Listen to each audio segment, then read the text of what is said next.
Pemerintah berencana untuk menarik investor asing untuk ikut mengelola Bandara Internasional Jawa Barat, Kertajati atau Bandara Kertajati. Pemerintah melihat adanya peluang positif bagi Jawa Barat dengan masuknya operator luar negeri di Bandara Kertajati, khususnya terkait dengan jumlah kedatangan turis mancanegara. Pemerintah masih membuka kesempatan bagi investor asing untuk ikut mengelola Bandara Internasional Jawa Barat. Sejumlah tawaran dari Arab Saudi, India, hingga Singapura telah masuk dengan target pelepasan sebagian porsi pengelolaan pada Desember 2023. Menteri Perhubungan Budi Karya Sumadi mengungkapkan, sejumlah investor asing memang berniat untuk mengelola Bandara Kertajati Majalengka.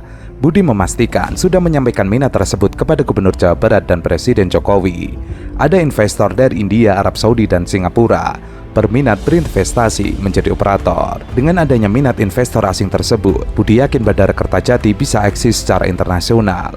Ia menegaskan bandara tersebut berpotensi untuk dikembangkan untuk meningkatkan ekonomi Indonesia. Budi belum bisa menyampaikan secara detail bagaimana rencana ketiga investor asing tersebut.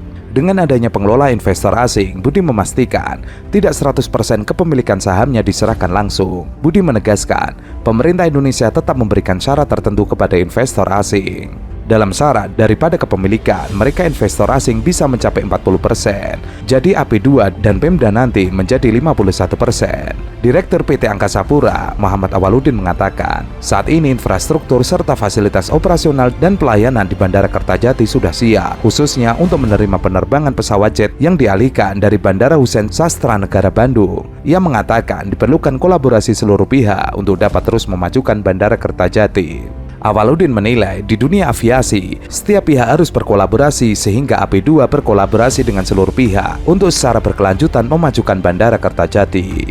Sementara itu, Presiden Jokowi berencana memindahkan 2 perusahaan BUMN ke dekat Bandara Kertajati. Langkah ini disebut hanya untuk menyelamatkan proyek mangkrak. Hal itu diungkapkan oleh Said Didu.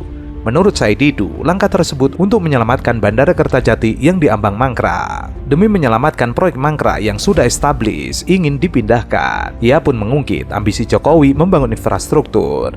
Ia menilai pemerintah tidak berpikir saat membangun, hasilnya mubazir.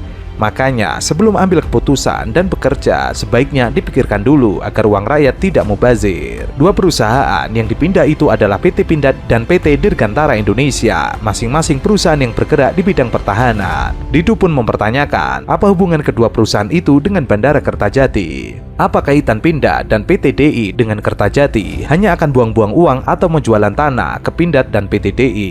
Saya senang karena aktivitas di Bandara Kertajati sudah sangat baik. Sekarang telah digunakan untuk embarkasi haji, bandara embarkasi haji untuk kurang lebih 8.000 jemaah dari 7 kabupaten kota di Provinsi Jawa Barat. Bandara Kertajati juga sudah melayani penerbangan umroh hingga 4 kali seminggu, plus juga melayani penerbangan internasional dari Kuala Lumpur ke Kertajati sebanyak 2 kali per minggu. Dan nantinya dimulai bulan Oktober akan operasi penuh. Artinya dari Bandara Husein Kertanegara akan digeser ke Kertajati, utamanya untuk yang pesawat jet. Yang ketiga, saya senang karena minat investor untuk ikut berinvestasi di Bandara Kertajati ini, minatnya sangat besar sekali dari beberapa negara. Dan ini akan kita putuskan nanti bulan Oktober agar yang mengoperasikan dan juga ikut dalam kepemilikan Bandara Kertajati ini, kita harapkan trafiknya, lalu lintasnya semakin padat apabila ada investor luar yang bergabung di Bandara Kertajati ini. Dengan upaya-upaya yang kita lakukan ini, plus dengan telah selesainya diresmikannya tol Cisumdawu, sehingga jarak tempuh antara Bandara Kertajati dan Bandung hanya kurang lebih 1 jam. Ini juga akan mempercepat perkembangan Bandara Kertajati. Perlu saya sampaikan bahwa dalam perencanaan awal memang Bandara Kertajati dan tol Cisumdawu itu selesainya pada saat yang bersamaan. Tetapi karena proses pembebasan lahan di tol Cisumdawu yang banyak masalah, sehingga tolnya mundur, tidak bisa mendukung operasional dari Bandara Kertajati. Setelah selesai ini, saya meyakini bandara ini akan menjadi bandara masa depan dengan trafik yang sangat padat. Sementara itu, rute penerbangan dari Bandara Husein Sastranegara yang dipindah ke Bandara Kertajati, Kabupaten Majalengka belum bisa menjadi solusi. Besar kemungkinan, Bandara Internasional Jawa Barat Kertajati masih akan merugi, mengingat jumlah penumpang yang dilayani hanya sekitar 4 juta per tahun. Hal itu diungkapkan pemerhati aviasi, Alvin Lee. Menurutnya, jumlah penumpang Bandara Husein Sastranegara sangat kecil.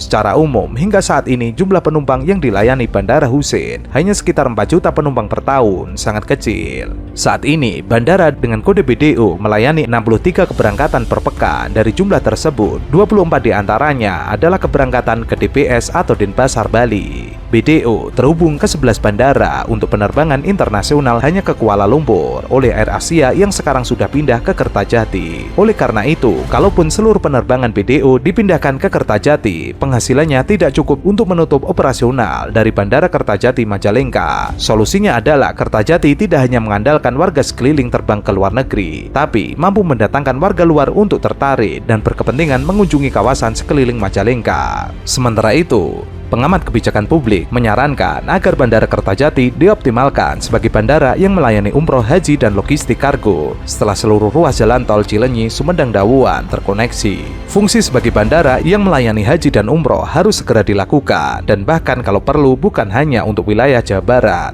tetapi juga diperluas dengan mencakup wilayah Jawa Tengah dan sekitarnya. Bandara Kertajati juga harusnya bisa difungsikan sebagai pusat logistik sehingga dapat menutup dari sisi biaya operasional. Bandara Kertajati Majalengka harus dioptimalkan karena biaya pembangunan tersebut besar sehingga dapat terjadi pengembalian keuntungan dalam jangka waktu pendek.